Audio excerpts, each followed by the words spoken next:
All right, guys, we're out here in the sun. We're out here in the parking lot, but we got a really good one for you. Let's get into it. This was so unusual. I'm like, grab the camera, we're gonna do this. Clearly we've already got it diagnosed, but we're just gonna go through the steps. So let me give you a little bit of backstory. It's a 2011 Jeep Liberty, a 3.7 liter in it. And it's one of our employees at our shop in St. Mary's. One of our other employees diagnosed that the engine module was bad. Okay, got a used engine module for it, and they brought it over here. It had to be programmed, had to have a VIN number put in it. So we put a VIN number in it, and we got the engine spinning over. The old engine control module, I'll give you a little bit of backstory on that. He said he was driving the vehicle down the road, battery light came on, he didn't stop the vehicle, drove it home, shut it off, wouldn't start back up again. He put an alternator and I think a battery in it, and this is not the battery that he put in it, because that battery was dead when we got to it to program the engine module. So this is a temporary battery, but put those in it, car would do nothing, absolutely nothing. You try to crank it, just nothing.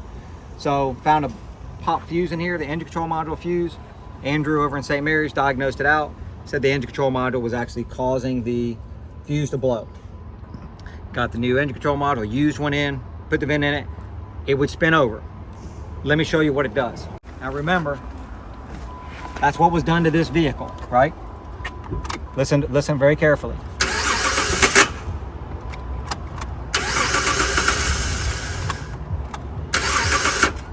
You hear it, sounds like timing, right? It pop, I mean, it doesn't pop or anything, but it just not gonna crank. Sounds like the timing's off, right? Okay, so went and talked to Joe, said, hey, what else was done to this vehicle? Nothing else was done to it. I said, wires weren't touched. I'm gonna tell you right now, I could not find, this has got, come on in here, let me show you, you go over there. It's 3 coils with 3 wires coming off of it, going over to the other side. Very Toyota-esque. So I couldn't find anywhere that would tell me which wire goes to what. As far as, you know, which wire from this coil goes over there. So here's what I did. This is gonna seem very old schoolish to you, but I just looked up the firing order on all data. So here's the firing order, 165432. I took that firing order, again, 165432. If you take the first half of the firing order and stick the second half under it, you should get what I always call sister cylinders, right? So back when we were doing DIS ignition, which is what this is gonna be, right? Distributed ignition, or basically 1 coil for 2 spark plugs. This is how you would find out what coil would fire the 2 spark plugs. All right, so if we do that, I just did this one. I looked on here and mapped out the spark plug wires. He said nothing was touched with them.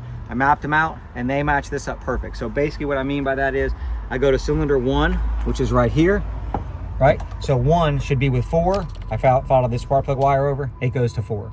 All right, then I go over to 3.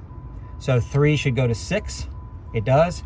And then obviously 5 goes to 2. Those are all correct, because I was just betting. You could see I marked them with just a dot, 1, 2, 3, so I could put them back, because I pulled them off. I'm like, somebody messed in here. They didn't. All right, so what did I do then? I'm like, all right, let's check the cam and crank sensor. Let's be sure that the cam and cranks, listen, I don't know what's going on with this vehicle, right? I don't have any clue as far as, I know what they're telling me, but I don't know. So check the cam crank, pulled up a waveform, got that you know, on the scope, looked up a known good on Rocky. You guys have heard us mention those before. It's perfect. Cam and crank, absolutely perfect. No problem there. Okay, now I'm like, this sounds like timing, right? But I put my foot all the way on the floor to clear flood, and it just spins over normal. So it's not like it's a timing, like a mechanical timing issue, right? The cam and the crank sensor are correlation. I mean, they're perfect. So what in the world has happened? We just put an engine control module in it. So I went in just to be sure, because you know, when I clear flood, it spins over normal. Almost acts like it tries to start. But I went into all the injectors just to see, is the engine control module just hanging an injector over and just flooding it with fuel, and then when the piston comes up, it's like jamming the fuel, right? This is just, my mind is trying here, and was not jamming the fuel up, right? Wasn't hoping an injector open, getting jammed up by fuel. The injectors look normal. All right, on a scope. So here's what I did. I went in, I got on coil 1, 3, and 5. Now we know from the firing order how these things should be firing. If we got 1, 3, and 5, yellow, red, green. Sorry, I'm a little excited about this one because this one was really, at the end of this thing is really kind of tricky. All right, so we are on, which one of these are our coils, right? This is the actual coil. This is a coil. This is a coil. The other ones have spark plugs going to them, right? So 1 would take a spark plug to 4, 3 would take a spark plug to 6, 5 takes a spark plug to 2. I hope that makes sense. So what are we on? We're on yellow, we're on red, and we're on green. That's our scope leads. So I hope that makes sense. So if we look at that, how should the scope look when we get the scope pattern? We should get a yellow fire, 1. The next cylinder in the firing order is 6. So we should get a red fire on coil 3 that's going to fire 6, right? And then we should get a green. Okay? I hope that makes sense because that's how I figured this thing out. All right, let's go onto the scope here. Here is our pattern, right? And we can see, let me zoom out to full. I want to show you guys something. It kind of went these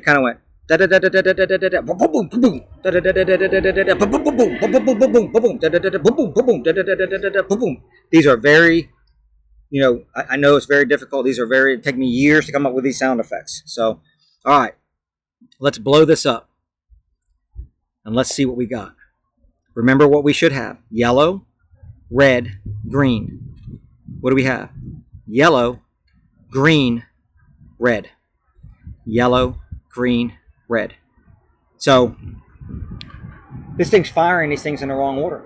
So then I went, okay, at least we know what's happening. Something's going on. Are these connectors on wrong? Come on in. So let me take these off. And you guys can see we're on, like I showed you, right? So let's pull these out of the way. I've already done this. So, all right. If we look at this, this has got a connector right here. It's just a short little set of wires right here from here to here. So this is tight. We can't move this around, right? So, you know, it won't go under here or do something. So here's what I did. I popped this one off because this one's firing correctly. Well, I mean, it's yellow, it's firing first, right? These two are firing out of order. So I can't get this one over to there, but I put this one here. Now, here's what I want to do. I'm going to show you guys. I'm going to start this up, okay, without this one hooked up, right? So right now we heard what it did. It would go, okay?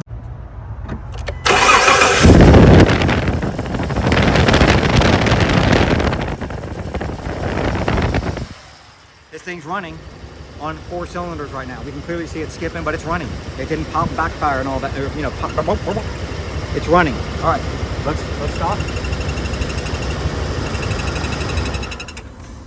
I've never seen anything like this. I can't even tell you, unless that engine module is wired incorrectly, I don't know what else it could be. I did take this one. We did a little stretch over here. It's stretch and it's sketch. So I don't like that because it's pulling a little, yeah, it's a sketchy stretch for sure. All right, now we've got them hooked up where they're gonna fire those in the correct order.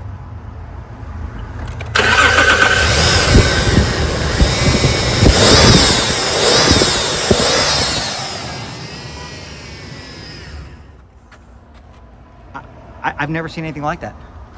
That module, because clearly, look guys, there's no way that these are on wrong as far as this harness goes. This can't go anywhere else. It's got a 4-inch piece of harness right here. So something, I'm gonna unhook this because that's pulling some strain on that. Something about that module is wired. Those two coils are wired backwards inside the module. It's got to be a module for something different. I don't know. Maybe I don't have a clue. I don't really care, to be honest with you. I could go down a massive rabbit hole to try to figure that out, and if I had time and energy to do that, I probably would. But in this case, I just thought it was super fun because this was one that when you hear that noise, it's like, okay, well, you know, has this thing, something happened to the engine when this thing did its, you know, we went to engine is where we think, right? Because this thing's squawk, squawk, squawk, and it's not. It's those doggone, you know, for us that are old enough to remember, it's kind of like having spark plug wires crossed, right? This would be the case of having 4 spark plug wires crossed, because, you know, we've got those back 4 cylinders are all firing at the wrong time. So we're going to give Joe the option here of, he can either get another module, or maybe we can do something with this harness and open up this little cross piece right here and pull this out and get it over there. And no other code set. Did we let it run for a little bit? No other code set on it, and it runs perfect. So I just thought this was a super interesting one. I know this is a kind of a quick video and different, that, you know, we already had the thing diagnosed, but this is one of those things where, again, I know I beat the dead horse, guys, I get it, but boy, if we didn't have that scope, we would have just been throwing parts at it. Who knows what we would have done with this thing, you know? And really would have been bad if we started moving wires around, because I'm gonna tell you right now, finding the routing of those actual wires online, I couldn't find anything. I found some videos where some people were doing spark plugs on them, but they didn't show the routing of the wires. But that clearly works, that like old school DIS deal. That's what this is. But anyway, guys, I hope you like this. This was a fun one for me. I hope you can tell that. So I hope you liked it. If you did, hit that thumbs up, hit that subscribe button, bell notification, leave a comment down below. Have you ever run into this? Have you ever seen this? I'd love to know. If you've seen it on this vehicle before, let me know in the comments. Really appreciate it. Hey guys, thanks for watching. We'll see you in the next one.